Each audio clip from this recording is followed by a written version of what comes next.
It is Sunday night. Welcome to that 1870s homestead, and my name's Rachel, and I know I'm about to go into an extremely busy late night working Monday, Tuesday, Wednesday. We're hosting Thanksgiving Thursday, so I've got to get as much prepped as I can. We're doing a super simple Thanksgiving because of it, and one of the recipes I want to try with my Amish Friendship Bread starter is dinner rolls. So we're testing the recipe tonight. If it works well, I know it's something that I can possibly throw together really quickly for Thanksgiving Day instead of making like my normal bread, which is multiple hours of rising. So let's go ahead and come on over to my kitchen counter and let's mix up some Amish dinner rolls. Look at this. First, can we just appreciate, I gotta get the chocolate off my hands because I was just making chocolate bread. I have ingredients measured out in advance of a video. Bless Todd's heart, he was in here helping me and he was like, Rachel, I bought you these things so that you could do this better. And I forget that I have them. Okay, so to make this, we need 1 cup of warm water, which I have, and a half a cup of oil, and this is avocado oil. And then we've got a tablespoon of yeast, and I just use active yeast, it's not instant yeast. 3 tablespoons of sugar. Whoops, yeah, that's 3 tablespoons. I might have been a little shy on that. Make it a little bit more. Okay. And 1 cup of Amish Friendship Bread starter.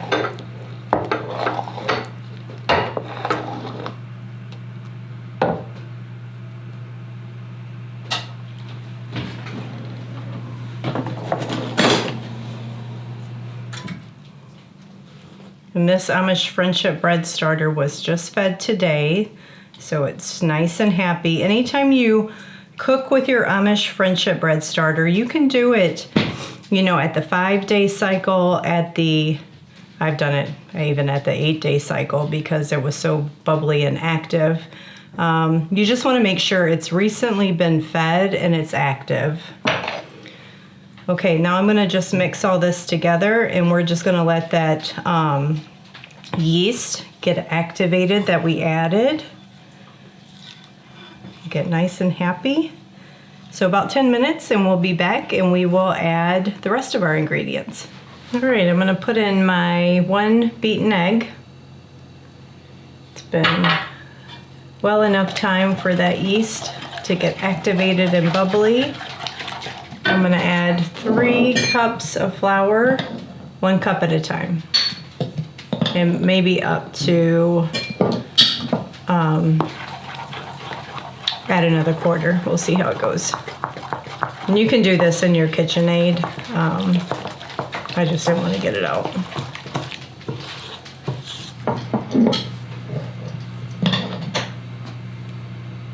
Oh, I just was like, why is that not a lot? I just realized this is only 1/3 of a cup. I've talked to you guys about that before, how sometimes I just use the measuring cup available and sometimes I don't look to see what I'm even using. All right. The dough should be sticky but come together. So let's finish off those 3 cups.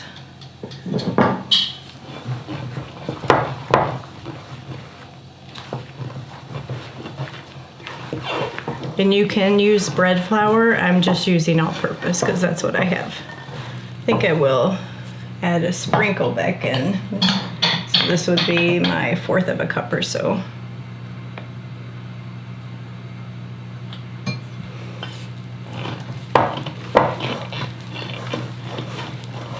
You know it's ready when it starts pulling away from the sides of the bowl easily, but it's still soft, not shaggy.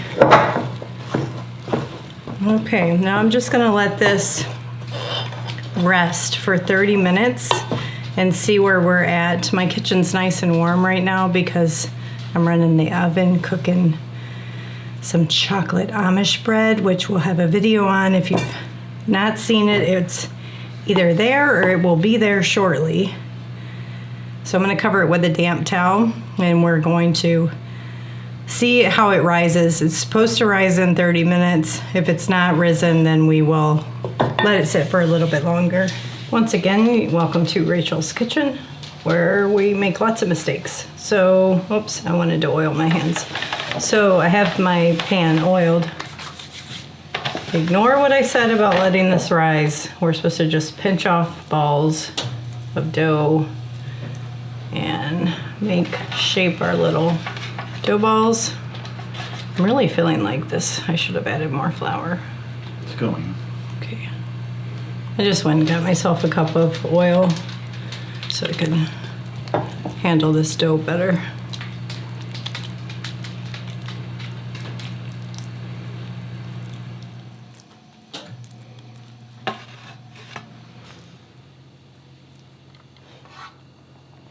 All right, now we're going to let them rise.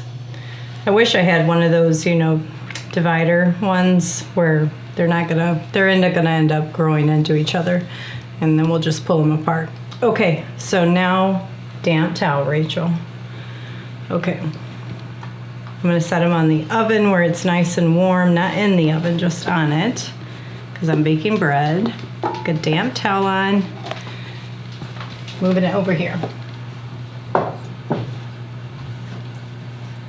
See you guys back in 30 minutes. All right, well, they rose, they spread. They didn't come up. I think if they turn out good, like tasting wise for Thanksgiving, I'll use a muffin tin.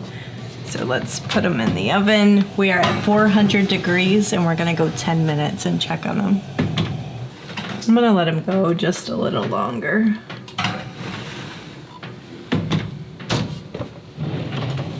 All right, I just let them go 2 more minutes. So we're gonna pull them out and butter them up. I'm gonna let these sit for 2 or 3 minutes before we cut into one and see what they look like, but they definitely puffed up really nice. My initial reaction is they feel dense, which I think is to be expected, right? It's not like a pure yeast bread. And so I'm just putting a little bit of butter on them. But I'm picturing like if I had done it in a muffin tin, it would have forced the rise up instead of out. So let's let them cool for 2 or 3 minutes and then we'll slice into one and see what it looks like. Ooh, Todd, that's gonna be good. I can already tell. Okay, let me see if I can't, now that I made room, get these to pop out. No, I don't think so. I think it's still too warm. But I'm used to that. When I make my homemade rolls, I can just pop them out. So, I don't know how to make this camera focus well, but that's kind of what the inside looks like. But I'm gonna slice it, and they are not cool, so it's gonna do something funky to the bread as I slice it. You never slice into fresh bread. Ooh. All right. Nice. So let me get Todd around here because I want a true, look at all the holies. Like it looks really good. I really think it might be good. Hold on a second. So I did want to show you guys the bottom. The bottom browned up really nice. Not quite sure why the tops didn't brown up as nice. Smells good. I need to know if you think it would make a good dinner roll replacement. Kind of. It reminds me of a cross between a roll and a biscuit. Does it? I don't think it's dry at all like a biscuit. The crumbly aspect of it. Like it's... I wouldn't call it crumbly at all, but okay. Well, I don't know what I mean. Like flaky, pull apart. The flaky layers. The pull apartedness of it is like biscuit. But it doesn't have like the whole like gluten stretchiness of a roll. No. So it's like a half between like a roll and a biscuit kind of. Maybe because it was a 30-minute, like, quick and easy recipe versus a proper let it rise for a day and knead it for a long time to develop the gluten. Oh, maybe. Maybe that'll make a difference. Yeah. So I may still do the recipe for Thanksgiving, just mix it up and knead it properly, like in my KitchenAid, for a good, 8 minutes or so. Let it sit for the day, do a proper rise, and I think I love the flavor. I just don't like that I didn't get the tallness that I'm used to. Sure. It's like, it's almost kind of extra sweet too in a way. You think so? I mean, it definitely I only seems like a little added bit like to me. I only added like what did I add? Not that much sugar. I don't remember. Something about Why it do you keep tastes putting sweet. it back? It's so good. Stop. I'll eat it for you. Okay.